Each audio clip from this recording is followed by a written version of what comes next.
vlog takeover lang dito sa vlog ni Andrew.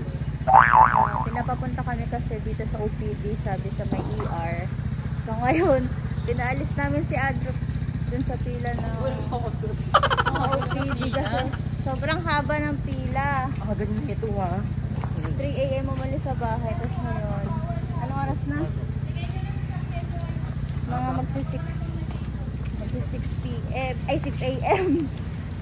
Ngayon, kasi sabi sa ER, hindi siya pwede admit muna dun sa may emergency room kasi stable yung condition niya nung time na yun. Ngayon, Hindi yung pagkakamdam ko. Naging okay ako pag may time. Pag may time, nilalamig ko. Ang lamig ko naman. May time na nilalamig ko ako kahit naka-aircon na yun ah. ano chills ka gano'n? Oo. Pag gabi, naging okay ako. Naging 84. Ay, 84! Sobrang taas ng gano'n mo nun. Temperature mo nun. 36. 36? You want 36.4. Ano yung pinakamataas na temperature niya? 78. Ay, Ano to? 39. 39? Ayun. Pero ngayon lumababa na. Ang gagawin na lang muna ngayon, i-check up siya kasi hindi daw siya pwede sa ER. Hindi, dun ka na lang muna sa may San Juan ba yun? Kailan mo may gawa? Ayun, mag-check up muna siya kasi hindi daw pwede admit agad. Hindi kaya po talaga. Dahil naka-stay. Sobrang haba ng pila na agad. Super haba ng pila, parang more than 100 no? Tapos mamaya pa magbubukas yung pila. Pero hihintayin namin si Barbie kasi nakapag-book na bago lumarga dun sa San Juan. So yun, mamaya Update mo. update na. Ganito. Dun pa po. Ganito.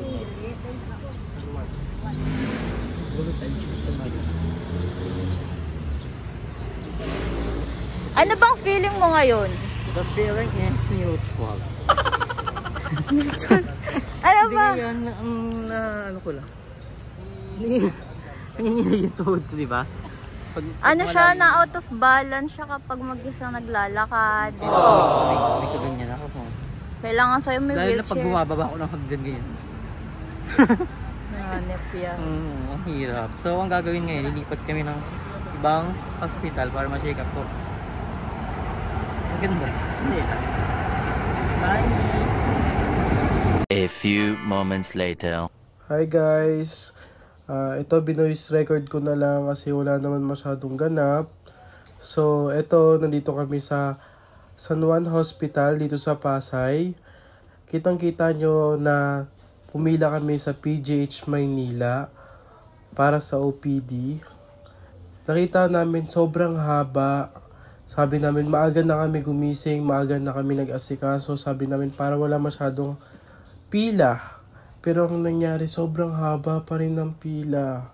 Sa anong oras ka ba maghihintay, tirik yung araw. Tapos sabi ko, hinang-hina na si Andrew, naaawa na ako. Yung mata niya, parang, alam mo yung 10 araw hindi nakatulog o 3 araw na hindi nakatulog. Tapos parang sabi ko, nakatayo lang siya na out balance pa siya. Sabi ko, tita, kailangan na po ata natin dali na siya sa San Juan de Dios kasi ang haba po ng pila sa PGH. Kailangan po kagad siya maasikaso. Yun na kagad yung inisip ko. Hindi, binaliwala ko yung gastos, binawali ko ano. Sabi ko, buhay naman to eh. O, di baling maubos yung pera basta yung buhay, masalba natin. So yun po guys, sa San Juan de Dios na kami. Bumabalik sa akin yung memories.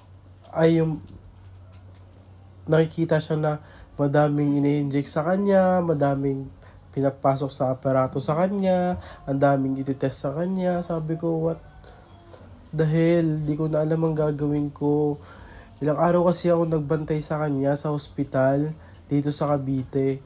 Kaya sabi ko, Drew, sana gumaling ka na.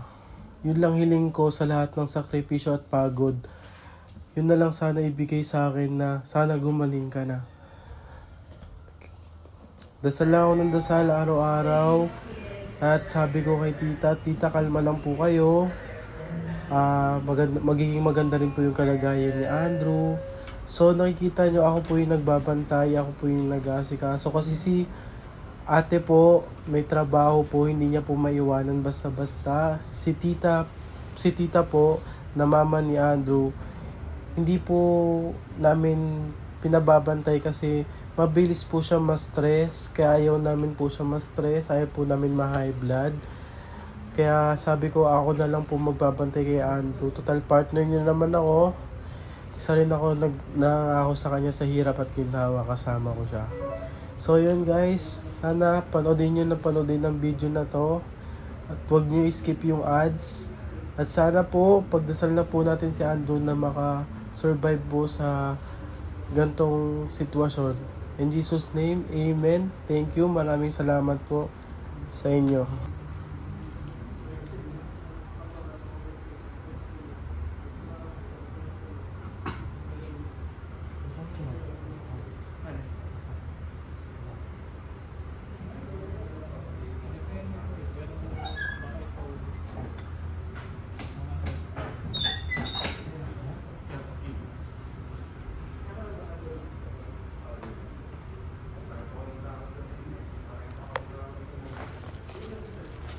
Magpapakulit na lang din po ng ilong.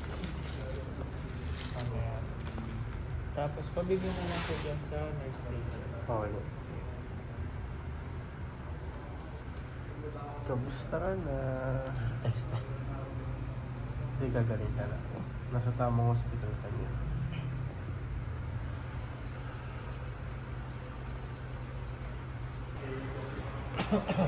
Pwede mo gumaling. Hindi ako magsasawang alagaan ka.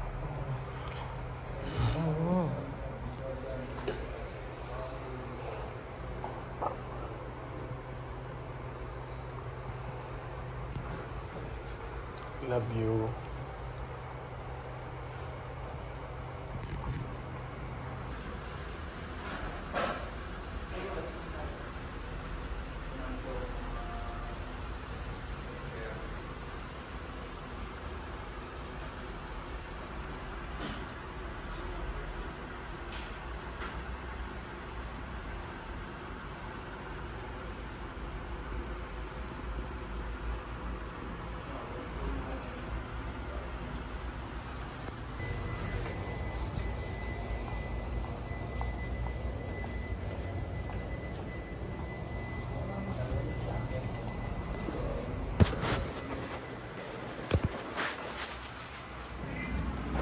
Tomorrow. Yun guys, nanganak na yung si Odette.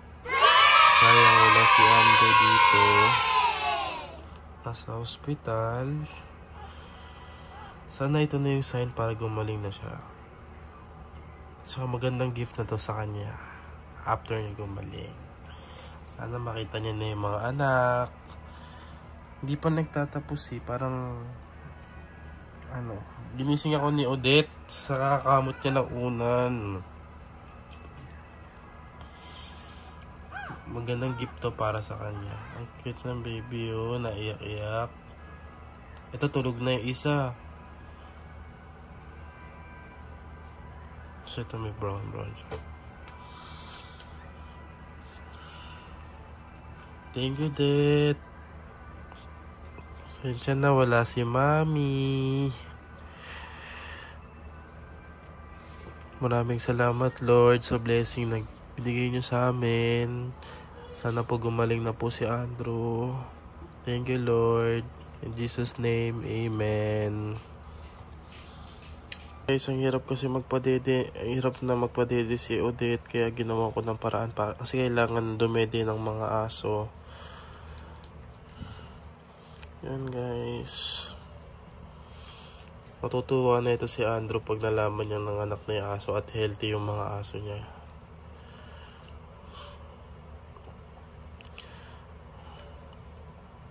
Ito na yung time na ibibigay sa atin ng Diyos ang magkaroon ng anak si Odette.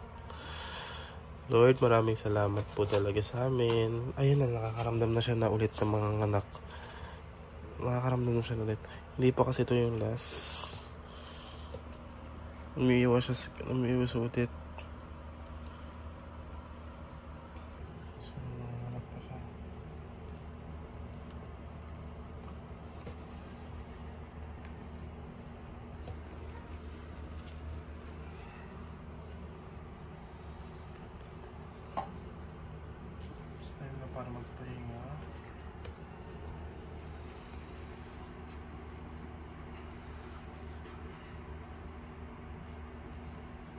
Okay, pangatlo ng baby.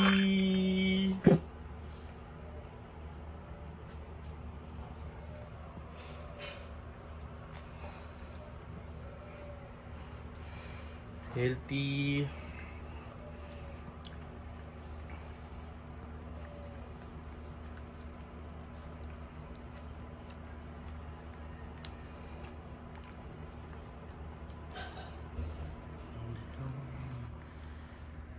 Tuwa si Andrew nito. Kulay lahat ng tatay niya si Silong.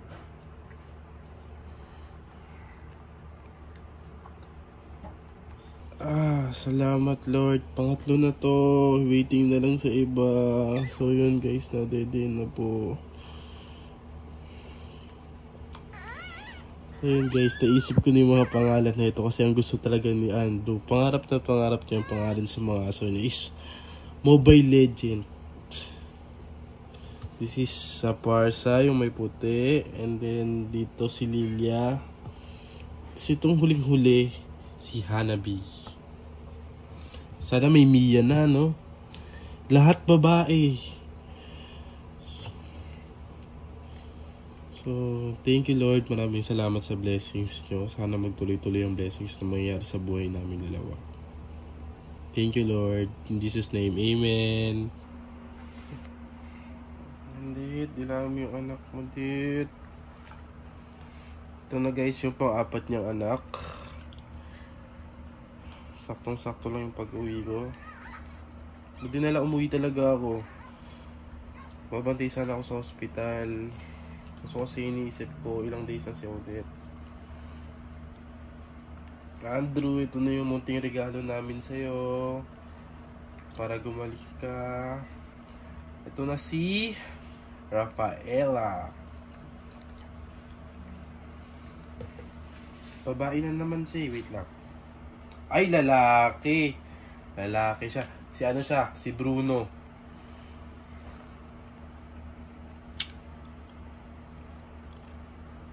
So yun guys, si Bruno, nag-iisang lalaki. PM, comment down below. 7,000 na lang to. Kaya naman na, joke lang. Thank you Lord. Nagpapasalamat po kami lagi sa inyo. Makainin yung ano mo. Yan. Det, padede ka na ha. O, sample na. Sample. Wait lang. Hi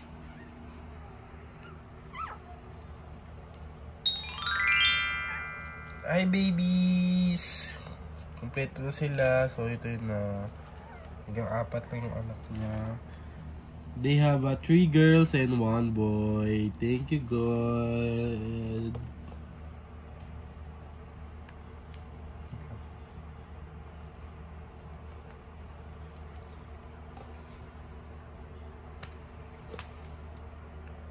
So yun guys, healthy lahat ng babies niya. Sana magtuloy-tuloy. Ang ganda ng panganay, may brown. Sakit sa ilong nung similya niya.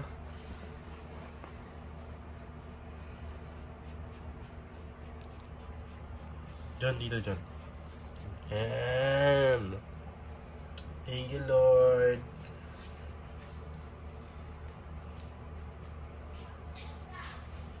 Madami man dumaan na problema sa buhay, may maganda pa rin dumarating. Maraming salamat sa inyo, Lord. Isa na lang ang kailangan nating mangyari sa buhay. Is kumaling si BNT Andrew. Para kita niya na yung mga babies niya. Kasi alam ko matutuwa siya. Isa sa pangarap niya yan. Ang mga anak na si Odette.